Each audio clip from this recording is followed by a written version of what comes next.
Je rentrais d'opération pour passer mon premier Noël en famille depuis des années, quand mon père m'a envoyé un message, « Noël sera mieux sans toi. Ne viens pas. » J'ai répondu par un seul mot, « Compris. » Puis j'ai modifié discrètement quelques démarches. 48 heures plus tard, j'avais cet appel manqué, dont un de leurs avocats. Je m'appelle Lise. J'ai 28 ans, je suis sergente-chef dans l'armée de terre, et jusqu'à récemment, j'étais aussi la fille qui envoyait la moitié de sa solde à sa famille tous les mois, parce que je croyais que c'était ça une famille. Ça fait 1 an que je suis affectée en Allemagne. Je n'ai pas vu ma famille en vrai depuis presque 4 ans. Pas parce que je n'en avais pas envie, mais parce qu'il n'y a qu'un certain nombre de fois où l'on peut traverser la moitié du monde pour se sentir de trop dans son propre salon. Malgré tout, cette année, j'y ai cru. Ce qui est presque ridicule. On pourrait penser que quelqu'un formé à évaluer les risques saurait qu'il ne faut pas miser encore et encore sur des gens qui ne sont jamais là pour vous. Mais avant d'être soldate, je reste humaine. Et les humains espèrent, même quand ils ne devraient pas. Quand j'ai appris que mon congé de Noël était accordé, j'étais sincèrement heureuse. Je n'étais pas rentrée pour les fêtes depuis mon engagement. J'imaginais ma mère émue, peut-être même en train de me garder une place à table. J'imaginais mon père me tendre une bière sans rendre le moment gênant. J'ai même pensé, comme une idiote, que ma sœur me demanderait peut-être comment allait ma vie, au lieu de parler des problèmes de sa voiture. Alors j'ai réservé le billet. Non remboursable. Apparemment, je crois aussi au miracle. J'ai écrit à ma mère. J'ai mon congé. Je serai là pour Noël. J'ai hâte de vous voir. Elle a simplement réagi avec un cœur. Aucun mot. Juste un petit cœur rouge. J'ai essayé de ne pas trop y penser. Vraiment. Pendant quelques jours, je me suis autorisée à croire que tout se passerait bien. Que je rentrerais dans un peu de chaleur, pas dans la tension. Que les gens que j'aidais financièrement, mois après mois, voudraient peut-être vraiment de moi, pour autre chose que mon argent. Puis, 12 jours avant Noël, mon téléphone a vibré pendant que j'étais dans la cuisine de la base, en train de finir une vieille barre protéinée trop sèche. C'était mon père. Noël sera mieux sans toi. Ne viens pas. Je suis restée figée devant l'écran un long moment, en espérant que ce soit une blague, une erreur, n'importe quoi. 2 minutes plus tard, ma sœur a envoyé à son tour. Ça va juste mettre tout le monde mal à l'aise. S'il te plaît, ne viens pas. Celui-là m'a fait plus mal qu'il n'aurait dû. Pas parce qu'elle avait déjà été particulièrement tendre avec moi, mais parce que ça ressemblait au genre de message qu'on envoie à un ex, pas à sa propre sœur. Je n'ai pas discuté. Je n'ai pas demandé pourquoi. J'ai juste répondu. Compris. J'aimerais pouvoir dire que je n'ai rien ressenti. Que j'en avais l'habitude. Mais ce serait mentir. Le genre de mensonge que les soldats se racontent pour réussir à dormir. Non, j'ai eu le cœur brisé. Pas bruyamment. Pas de façon spectaculaire. Juste de cette manière silencieuse, familière, où l'on sent quelque chose se déplacer en soi et où l'on sait que ça ne reviendra jamais à sa place. Et puis autre chose s'est produit. Pas exactement de la colère. Pas vraiment de la vengeance. De la lucidité.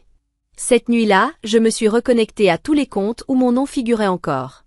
Le compte commun des charges que je couvrais provisoirement depuis 3 ans. L'assurance auto de ma sœur, prélevée en douce sur ma carte depuis qu'elle avait perdu son travail. Et surtout, l'espace de paiement du crédit immobilier, là où j'envoyais de l'argent tous les mois alors que je n'étais même pas propriétaire de la maison. Cette maison ne m'appartenait pas. Mais j'avais aidé à la maintenir à flot. Mon père n'avait pas pu obtenir le prêt après son licenciement.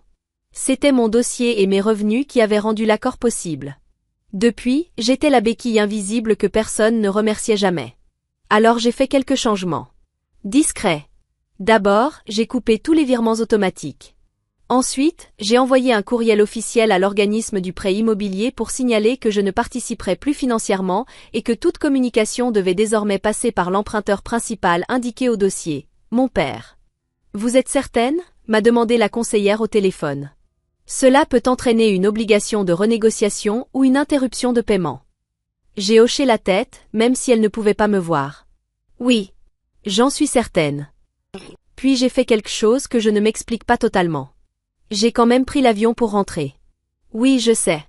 Ils m'avaient dit de ne pas venir. Ils avaient été très clairs, je n'étais pas la bienvenue. Mais le billet était réservé. Et peut-être qu'une part triste et obstinée de moi avait besoin d'aller au bout, de rentrer une dernière fois, même sans mettre les pieds dans cette maison. J'ai atterri 2 jours avant Noël. Je n'ai pas loué de voiture. J'ai pris un taxi directement jusqu'à un petit hôtel bon marché près de l'autoroute. Le genre d'endroit aux murs trop fins et aux rideaux tachés d'origine douteuse. Je me suis assise au bord du lit, à regarder cette ville que j'avais autrefois connue. Les lumières. Les mêmes boutiques. Le même vent froid dans les arbres nus. Et pourtant, je n'avais plus l'impression d'être chez moi. Je me sentais comme une étrangère qui avait trop longtemps traîné dans sa propre existence. Je ne suis pas passée devant la maison. Je n'ai recontacté personne. J'ai attendu. Le lendemain matin, mon téléphone n'arrêtait plus de vibrer. Cet appel manqué. 3 de mon père. 2 d'un numéro masqué. 1 de ma sœur. Et un autre d'un numéro que je n'ai reconnu qu'en écoutant le message vocal. Mademoiselle Moreau, ici maître Nathan Carrel, conseil juridique de vos parents. On m'a informé que vous avez retiré votre soutien financier lié à leur prêt immobilier. Ils sont, vous le comprendrez, très inquiets. J'aimerais m'entretenir avec vous avant que cela ne crée d'autres complications. Des complications? J'ai murmuré ces mots en fixant mon téléphone. Donc maintenant, ils étaient inquiets. Pas quand je faisais des virements depuis l'autre bout de l'Europe. Pas quand je ratais des anniversaires, des fêtes, des années entières de ma propre vie. Non. Maintenant. Maintenant que l'argent s'était arrêté. Je n'ai pas rappelé. J'ai commandé un repas à emporter bas de gamme, tiré le rideau mince de la chambre et laissé le silence s'enrouler autour de moi comme une armure. J'étais officiellement rentrée pour Noël. Simplement pas là où ils pouvaient me voir. Et pour la première fois depuis des années, je ressentais quelque chose que je n'avais plus goûté depuis longtemps, le contrôle. Je ne me souviens pas du premier moment où je me suis sentie étrangère dans ma propre famille. Je me souviens seulement du jour où j'ai compris que ça avait toujours été comme ça. Il n'y a pas eu un grand événement. Pas de scène dramatique du genre « quitte cette maison ».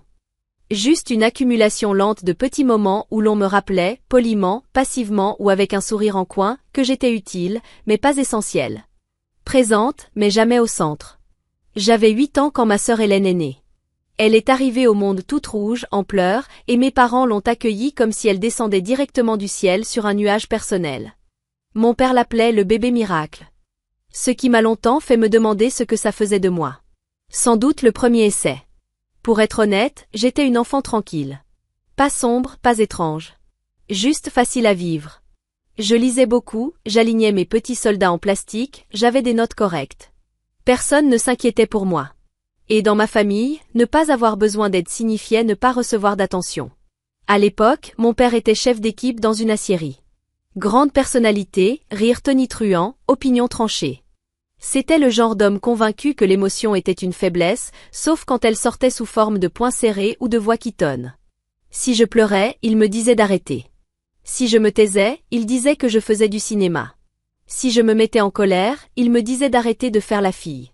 Ce qui était assez ironique puisque j'en étais une. Ma mère était plus douce. Mais d'une douceur floue, brumeuse, qui donnait parfois l'impression qu'elle n'était pas vraiment dans la pièce. Elle oubliait les réunions avec les professeurs. Oubliait mes entraînements sportifs. Parfois même mon déjeuner. Mais elle se souvenait du spectacle de danse d'Hélène. De ses après-midi chez ses amis. De ses goûters préférés. Je n'étais pas mal aimée. Juste invisible. Sauf quand je faisais quelque chose de mal. Quand j'ai eu 16 ans, j'ai trouvé un petit boulot dans une station-service du coin. J'économisais chaque euro. J'avais ce fantasme, acheter une vieille voiture d'occasion, partir, conduire jusqu'à ce que le monde paraisse plus grand. 1 mois plus tard, mon père m'a emprunté toutes mes économies pour réparer une fuite dans le toit. Le toit n'a jamais été réparé. Mais pour les 16 ans d'Hélène, il y avait un digi et des cupcakes commandés chez un traiteur. Je me suis engagée dans l'armée à 19 ans. Personne ne m'a retenue. Mon père a simplement dit « Ça ne m'étonne pas ». Ma mère a pleuré, mais ça semblait presque mécanique, comme si elle pensait que c'était ce que les mères étaient censées faire. Hélène, elle, n'a rien dit du tout. Je crois qu'elle pensait simplement que je finirais par revenir. Continuer à graviter autour d'eux, comme toujours. L'entraînement militaire était brutal, mais il avait du sens pour moi. Il y avait des règles. Des attentes. Des conséquences. Si on travaillait dur, on obtenait quelque chose. On faisait partie d'un ensemble. Pour la première fois de ma vie, j'avais l'impression d'avoir une place. Pendant ce temps, à la maison, rien ne changeait. Ou plutôt si, tout changeait, mais personne ne me le disait. J'ai appris que mon père avait été licencié de l'aciérie en voyant un lien de cagnotte en ligne que ma mère avait publié sur les réseaux sociaux. La légende disait « Période difficile. On essaie de tenir. Chaque aide compte. C'est la première fois que j'ai envoyé de l'argent. Je n'ai même pas réfléchi. Je me suis connectée à mon compte et j'ai envoyé 2000 euros. Mon père n'a pas dit merci. Il a juste répondu par message. Ça devrait couvrir ce mois-ci. Dis-moi quand tu pourras envoyer plus. Après ça, c'est devenu une routine. La facture d'électricité. L'assurance voiture. Le crédit immobilier. Il y avait toujours une raison. Toujours un soupir de ma mère et un reproche déguisé de mon père. Ce n'est pas pour toujours. Tu es la seule qui s'en sort bien. Pendant ce temps, Hélène travaillait un peu, cherchait sa voie. À 22 ans, elle a détruit sa deuxième voiture. J'ai payé la franchise et je l'ai aidée à acheter un SUV d'occasion. Elle m'a envoyé un message d'un mot. Merci. Un mois plus tard, elle a publié une photo avec la légende. Quand on travaille dur, on mérite ses récompenses. Je n'ai rien dit. J'ai juste fait une capture d'écran et je l'ai rangée dans un dossier appelé dettes impayées et choses jamais dites. La dernière fois que je suis vraiment rentrée pour Noël, il y a 4 ans, ils ont à peine levé les yeux quand je suis entrée. Mon ancienne chambre était devenue un débarras. J'ai dormi sur le canapé. Pendant le dîner, mon père a levé son verre à Hélène. Celle qui est toujours là. Je n'ai rien dit. Je n'ai presque pas mangé non plus. Le lendemain matin, il n'y avait aucun cadeau avec mon nom. Juste un mug avec écrit « Vieux soldat grincheux ». Tout le monde a ri. Ma mère a dit « C'est une blague ». J'ai souri parce que c'est ce qu'on fait quand on est devenu la plaisanterie. Après ça, j'ai arrêté de revenir. Je continuais d'envoyer de l'argent. Je répondais encore aux appels. Mais quelque chose en moi commençait à fermer des portes, silencieusement, une par une. Et malgré tout, j'espérais encore. Quand mon congé a été accepté cette année, je me suis dit que peut-être ils avaient changé. Peut-être que j'arriverais et qu'ils seraient heureux de me voir. Pas parce que j'avais envoyé de l'argent. Pas parce que j'avais réglé une nouvelle crise. Juste parce que j'étais moi. C'était un espoir stupide. Mais l'espoir ne demande pas toujours la permission. Parfois, il apparaît simplement. Maintenant, assise dans ce motel près de l'autoroute, je repensais à tout. Aux anniversaires manqués. Aux salaires que j'avais redirigés. Aux versions de moi-même que j'avais enterrées pour préserver la paix. Je pensais au fait que j'étais entraînée pour survivre dans des zones de combat, mais incapable de survivre dans mon propre salon. Je pensais à la fois où Hélène m'avait dit que j'étais trop intense, parce que je n'avais pas ri devant un mème où quelqu'un faisait semblant d'être un ancien soldat sans abri pour récolter des mentions j'aime. Je pensais aussi à ma mère qui disait souvent « On t'aime. On n'est juste pas doué pour le montrer. » Comme si l'amour était une énigme et que j'avais échoué à la résoudre. Et là, j'ai compris quelque chose. Une chose qui faisait mal et qui guérissait en même temps. Je ne faisais pas vraiment partie de cette famille. Je l'avais simplement financée. Les appels ont commencé 2 jours avant Noël. Au début, je les ai ignorés. Le matin de Noël, je me suis réveillée dans le silence. Pas d'appel. Pas de menaces. Pas de bombe de culpabilité.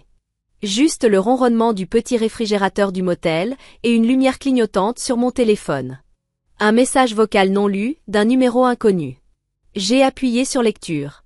Mademoiselle Moreau, ici maître Nathan Carrel à nouveau. J'ai parlé avec vos parents et je pense que les émotions sont simplement très fortes en ce moment. Ils aimeraient vous rencontrer en personne. Sans pression bien sûr, mais je crois qu'une discussion calme pourrait régler la situation. Régler quoi exactement? 10 ans de manipulation familiale? Une prise d'otage financière? Malgré tout, une part de moi était curieuse. J'ai envoyé un message avec une heure et un lieu. Demain, 18 h. Le bistrot Denis, sur la route départementale. Table au fond. Terrain neutre. Endroit public. Moins de chances qu'ils se mettent à hurler. Ou au moins, moins de volume s'ils essayaient. Je ne leur ai pas dit que quelqu'un d'autre viendrait. Le lendemain soir, je suis arrivée 10 minutes en avance et j'ai commandé un café. Pas de nourriture. Je ne faisais pas confiance à mon estomac. L'endroit était calme, lumière tamisée, vieux jukebox dans un coin, guirlande de Noël encore accrochée comme si personne ne leur avait annoncé que les fêtes étaient presque terminées. J'ai choisi une table au fond. Celle où l'on voit la porte. Et toutes les sorties. À 18h03, ils sont entrés. Mon père, veste rigide, mâchoire serrée comme de la pierre. Ma mère, tenant son sac à main comme s'il risquait de s'enfuir. Hélène, avec des lunettes de soleil énormes, à l'intérieur. Choix de mode ou tentative ridicule de se cacher. Ils se sont assis sans dire un mot. Mon père a commencé. On ne veut pas que ça devienne plus moche que ça ne l'est déjà. Ma mère a ajouté d'une voix fragile. Nous sommes une famille. On a tous dit des choses qu'on ne pensait pas. Hélène a reniflé. Mais publier nos affaires privées en ligne, c'était bas, Lise. Même pour toi. Je me suis adossée au dossier. Même pour moi? Intéressant. Mon père a plissé les yeux. Tu as humilié ta mère, ta sœur et moi. J'ai bu une gorgée de café. Non. Vous l'avez fait vous-même. J'ai simplement arrêté de le cacher. Les lunettes d'Hélène ont glissé légèrement. Ses yeux étaient rouges. Tu n'étais pas obligé de nous couper comme ça. Cette maison. Cette maison? Ai-je coupé? Celle qui était en partie payée par quelqu'un qu'on ne voulait même pas voir pour Noël? J'ai secoué la tête. Arrêtons de prétendre que c'était une question de logistique. Mon père a serré les poings sur la table. On est venu pour arranger les choses. Mais si tu continues à jouer la victime. Personne ne joue, ai-je répondu calmement. J'ai simplement arrêté de financer ma propre disparition. J'ai sorti un dossier de mon manteau. Épais. Classé. Je l'ai posé sur la table et je l'ai fait glisser vers eux. Puisqu'on est tous là, soyons clairs. À l'intérieur. Tous les virements que j'avais faits. Chaque facture payée. Un document signé du prêteur confirmant l'arrêt de mes paiements. Les relevés d'assurance de la voiture d'Hélène. Et oui, les captures d'écran. Celles qu'ils avaient si facilement oubliées. Le visage de ma mère a pâli. Celui de mon père est devenu rouge. Les lèvres d'Hélène se sont serrées si fort que j'ai cru qu'elle allait exploser. On ne t'a jamais demandé tout ça, a murmuré ma mère. Vous n'aviez pas besoin, ai-je répondu. Vous l'attendiez simplement. Mon père a frappé la table du poing. Tu crois que ça te rend meilleur que nous? Non. Je l'ai regardé droit dans les yeux. Juste assez lucide pour arrêter de payer des gens qui me traitent comme un fardeau. Hélène a arraché ses lunettes. Ses yeux étaient rouges. Tu es cruel. Tu fais ça à ta propre famille. Une famille fonctionne dans les deux sens, ai-je dit. Moi, je marchais seule sur cette route depuis des années. À ce moment-là, la clochette de la porte du bistrot a tinté. Je n'ai même pas eu besoin de regarder. Je savais déjà. Oncle Thomas est entré. Grand malgré sa canne, cheveux argentés tirés en arrière, regard toujours aussi vif. Son manteau était plus vieux que moi. Et son expression a figé toute la table. Eh bien, a-t-il dit calmement. Ambiance chaleureuse. Mon père s'est levé brusquement. Thomas? Je ne savais pas que tu étais en ville. Tu ne sais jamais rien, Ron. C'est bien ça le problème. Il s'est tourné vers moi. Lise, ça fait plaisir de te voir. Tu tiens le coup? Puis il a regardé mes parents et Hélène. J'ai entendu parler des messages. De la façon dont vous lui avez parlé. De l'avocat. Des larmes. Tu as toujours été bon acteur, Ron. Mon père a ouvert la bouche. Aucun son n'est sorti. Ce qui est drôle, a poursuivi mon oncle, c'est que quand Lise est venue me voir l'an dernier discrètement, elle n'a rien demandé. Il a continué. Elle m'a aidé à nettoyer les gouttières. Elle m'a parlé comme si j'avais de l'importance. Et quand j'ai eu mon problème de santé, c'est la seule qui est venue. Elle a traversé un continent pour être là. Ma mère a essayé de parler. Mon oncle a levé la main. Inutile. Puis il a sorti une enveloppe scellée de son manteau et l'a déposée devant mon père. Mon testament mis à jour. Signé il y a 2 semaines. Il m'a regardé. Lise est l'unique héritière. Le silence a explosé comme une bombe. La maison. Les terres. Les économies. Tout lui revient. La bouche d'Hélène s'est ouverte. Tu plaisantes? Non, a dit mon oncle. Je ne plaisante jamais avec les conséquences. Mon père avait l'air d'avoir reçu un coup. Tu nous exclus? Je coupe simplement ce qui est pourri. Il haussa les épaules. Et non, vous ne pourrez pas contester. Tout est notarié et enregistré chez mon avocat. Puis il m'a regardé. J'aurais dû faire ça plus tôt. Désolé d'avoir attendu. J'ai hoché la tête, la gorge serrée. Tu l'as fait à temps. Il est parti. Pas de scène. Juste le bruit discret de sa canne sur le carrelage. Je me suis levée. J'ai posé quelques billets sur la table. Merci d'être venu. Ma mère a cligné des yeux rapidement. Lise, s'il te plaît. Vous avez fait vos choix. Voici le mien. Mon père a grogné. Donc tu vas juste partir après tout ce qu'on a fait pour toi? Je l'ai regardé droit dans les yeux. Vous n'avez rien fait pour moi. Je me suis tournée vers la porte. Vous m'avez fait des choses. Et maintenant c'est fini. Je suis partie. Je n'ignorais pas leurs appels par méchanceté. Du moins, pas consciemment. C'était simplement parce que je ne leur devais plus d'urgence. J'en avais fini de tout laisser tomber dès que mon téléphone s'illuminait avec l'indicatif de la maison. Fini de réparer les dégâts pour des gens qui ne se souvenaient de mon numéro que quand quelque chose se cassait. La première vague a été légère. Un appel manqué de mon père. Un message vocal d'un numéro inconnu. Un autre d'Hélène à 23h49, suffisamment tard pour être agaçant, mais assez tôt pour rester théâtral. Je ne les ai pas écoutés. Puis la deuxième vague est arrivée. Cet appel manqué avant midi. Un depuis le téléphone fixe de la maison. 3 depuis le portable de mon père. 2 d'Hélène. Et un d'un numéro enregistré comme cabinet Carrel et Verdier. Celui-là a attiré mon attention. Je me suis assise au bord du lit du motel, tasse de café à la main, fixant l'écran comme s'il allait m'expliquer quelque chose. Finalement, la curiosité a gagné. J'ai lancé le message. Mademoiselle Moreau, ici maître Nathan Carrel, conseil juridique de vos parents. On m'a informé que vous avez cessé votre participation financière liée à un bien immobilier financé conjointement. Ils sont naturellement très préoccupés. J'aimerais pouvoir m'entretenir avec vous avant que cela ne crée d'autres complications. Des complications? J'ai marmonné ces mots. Oui. Comme le respect de soi. Je n'ai pas rappelé. Je n'avais aucune envie d'être gérée. Je connaissais ce jeu par cœur. Transformer l'inquiétude en culpabilité. Faire passer la culpabilité pour un devoir. Et espérer que je plie avant qu'ils aient à affronter les conséquences d'une vie sans moi. Alors j'ai mis mon téléphone en mode silencieux et je suis sortie marcher. Il neigeait. Cette neige légère du début d'hiver, celle qui saupoudre les épaules sans vraiment embellir quoi que ce soit.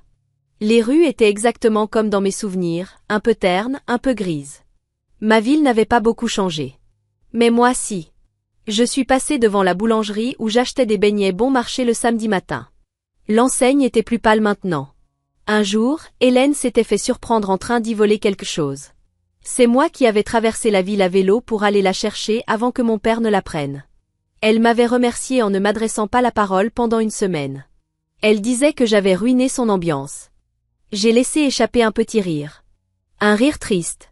Le genre de rire qui ressemble davantage à un soupir, avec des souvenirs agrafés dessus. Quand je suis rentrée au motel, la réceptionniste m'a regardé d'un air curieux. Le téléphone de l'accueil n'arrête pas de sonner pour vous, m'a-t-elle dit. Vous êtes une célébrité locale ou quoi? Un peu quelque chose comme ça, ai-je répondu en remontant à l'étage. Ce soir-là, j'ai fait ce que n'importe quel adulte émotionnellement équilibré aurait fait. J'ai ouvert la bouteille de whisky bon marché achetée à la station-service et je me suis assise dans le noir, à regarder sur mon ordinateur portable de vieilles vidéos d'entraînement militaire. Pas parce que les opérations me manquaient. Simplement parce que ça me rappelait qui j'étais quand personne ne m'utilisait. Vers 1h du matin, les messages ont changé de ton. Jusque-là, c'était surtout de la colère et de l'incompréhension. Mais qu'est-ce qui te prend, Lise? Tu ne peux pas abandonner ta famille comme ça. On avait besoin de cet argent. Qu'est-ce qui ne va pas chez toi? Puis la musique a changé. Ta mère pleure depuis ce matin. Ton père dit qu'il a des douleurs dans la poitrine. Ton silence est en train de les détruire. J'ai levé mon verre vers le plafond. À la manipulation émotionnelle. Grand Cru 1995. Toujours aussi efficace. J'ai failli céder. Pas parce que je les croyais, mais parce que c'est ce que j'avais appris à faire. Apaiser. Réparer. Porteur. Mais je me suis souvenu de quelque chose que mon commandant m'avait dit un jour. Le silence que tu gardes est souvent plus fort que les mots que tu prononces. Alors je l'ai gardé. Le matin du réveillon de Noël.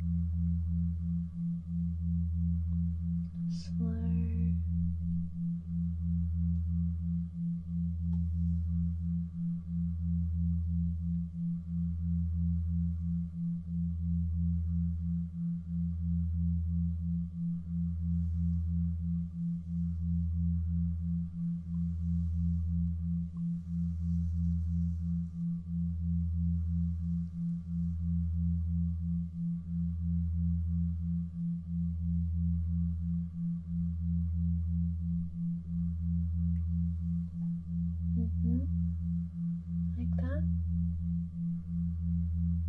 Just relax.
central nervous system.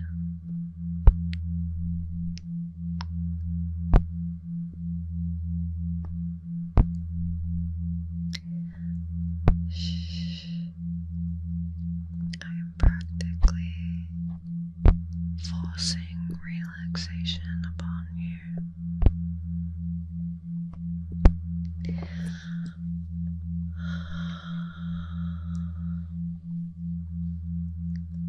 One, two,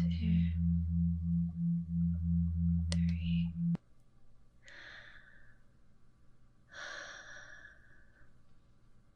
One, two, three.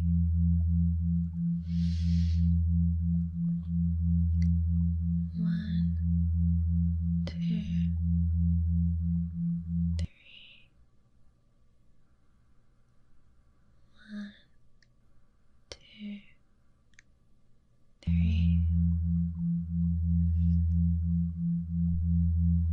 The slider controls the volume. If I slowly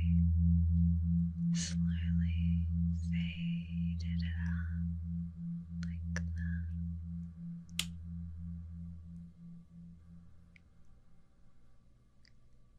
And back up slowly.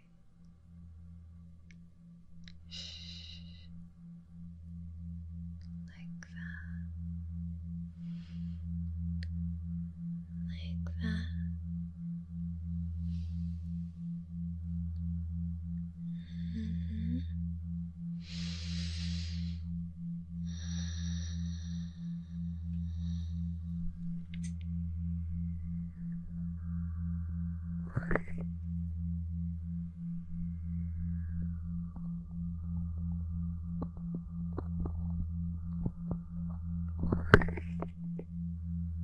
You don't have to think about a single thing right now. For once, your thoughts are quiet. Your brain is silent.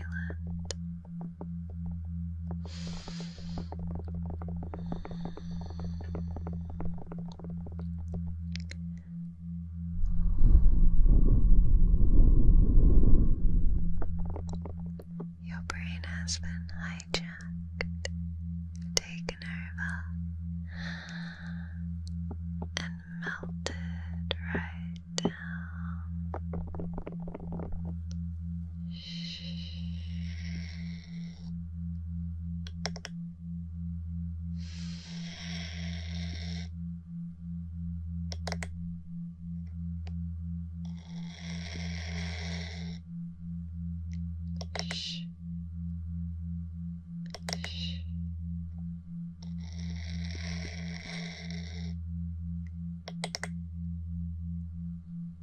Does it make you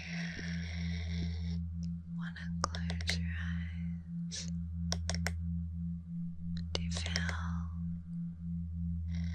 how it makes your eyelids feel heavier and heavier? Just begging to doze off.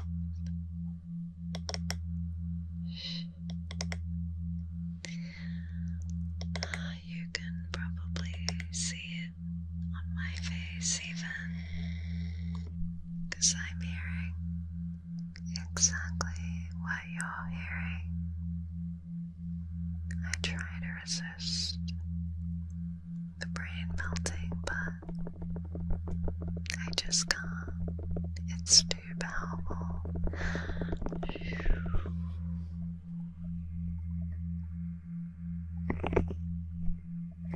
I can feel it infecting my mind.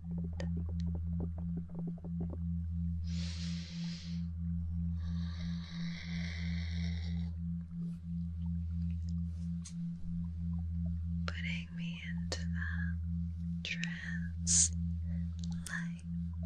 state.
modern order to keep my eyes open. I'm sure you feel the same way, huh?